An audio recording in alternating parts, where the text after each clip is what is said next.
Elvis Presley gave very sweet special treatment to a future star opening for Ann-Margret in Las Vegas over 50 years ago back.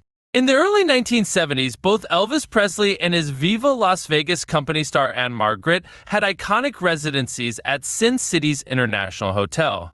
During this period, a little-known alternative comedian called Steve Martin was opening for her and had the chance to meet the king backstage in a very sweet encounter involving loaded guns.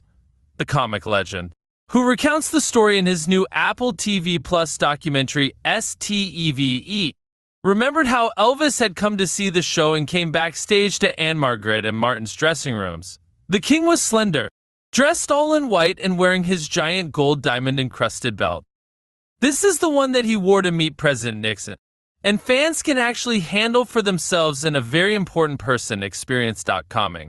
Across Martin backstage, Elvis said of his opening stand-up act, "Son, you have an oblique sense of humor." Martin then got chatting to the king, who had a Memphis Mafia member with him whose job it was to get the star out of conversations. The bodyguard said, "Elvis, I'm sorry, but we have to go." But the singer was enjoying the conversation and said, "It's okay," feeling blessed. The young comedian remembered that they ran out of conversation before the king said, "You want to see my guns?" It turns out the star was packing, wearing 3 artistically engraved pistols that were very much loaded. Elvis cautiously withdrew a 6-shooter, which he opened up, dumping all the bullets in his hand before handing the revolver to Martin.